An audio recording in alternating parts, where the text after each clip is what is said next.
क्या होता हो? के बा हो? क्या होता? देखत नहीं खा। ये क्या होता? अरे लॉकडाउन में ऑक्सीजन के कमी हो गई बा न हो चला। इतना पेड़ पौधा रहते हुए ऑक्सीजन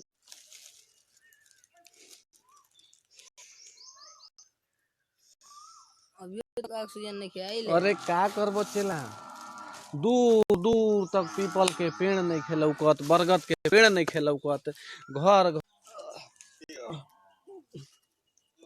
ये क्या हो लगल? अरे एक्सरसाइज होता, ऐसे ऑक्सीजन लेवल बढ़ी ना, ऊपर से ऑक्सीजन मिली आ देह में तनी फुर्ती हुई, तब ना जाके देह स्वस्थ रही, कोरोना से बच। ये क्या होता? ये क्या होता? अरे दौड़ा तनी बुराइया ऐसे बड़ा गईले।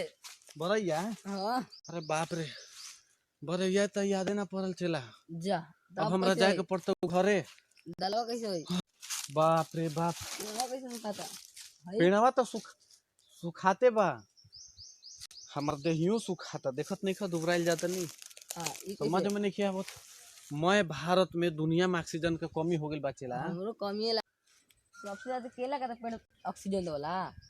केला हां कौन पहले बारे तेरा हैं? पढ़ले तो रही किताबे में। केला पेड़ देवाला ऑक्सीजन सबसे ज्यादा, कि पीपल देवाला, आउ बरगद के पेड़ देवाला, आउ तुलसी माता देवली। का घुमा चलता ना, समझ में नहीं आवत ना। दू गज के दूरी लॉकडाउन रहे लागल का? बा। अरे हाँ यार, 2 गज के दूरी न करे के बा। नहीं की तू जानता। 2 गज हो गई, 1 गज हो जा 2 गज तो ना धसरी ना पता आते। कितना। वाह वाह वाह। 13 है तेरा 75 75 हाली कर लेनी हम। ई का होता? ऐसे 75 देह लेके बढ़िया जाओगे? रहे। तब गिनती गुरुजी हमार पढ़ाइले बाड़न। 75 बढ़िया लागता। का लेकिन होता? कौन पेड़ दबानी?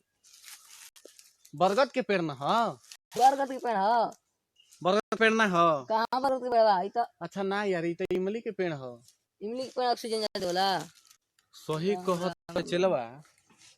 हमनी के गुरुजी पढ़ाइले रहन कि आम के पेड़ तो नीम ना देवला। नीम ना बे देवला।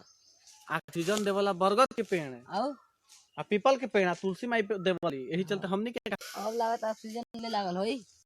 आगिला डेरा डाले तू। मने हमरा के एक्सरसाइज ना करे देबो। ठीक बा हम तब जाते मैं हैं। मार्केट घूम चली हम, कोरोना खदेरले बा बहुत देरी जय भागल, सांझी भागल है, खदेरले रहे कोरोना तो। पुलिस का समाज हां दे। कर सांझी भागल है। नमस्कार दोस्तों। नमस्कार दोस्तों, मैं भोजपुरी गायक कुंदन सिंह घायल और केएफसी कॉमेडी देखने वाले सभी दर्शकों को हार्दिक स्वागत हार्दिक है। स्वागत है। और हमारे चैनल को केएफसी कॉमेडी चैनल को सब्सक्राइब करें। और हमारे साथ जी हाँ। अर्जुन और शिक्षा से संबंधित आप लोग को भी वीडियो बनाते हैं।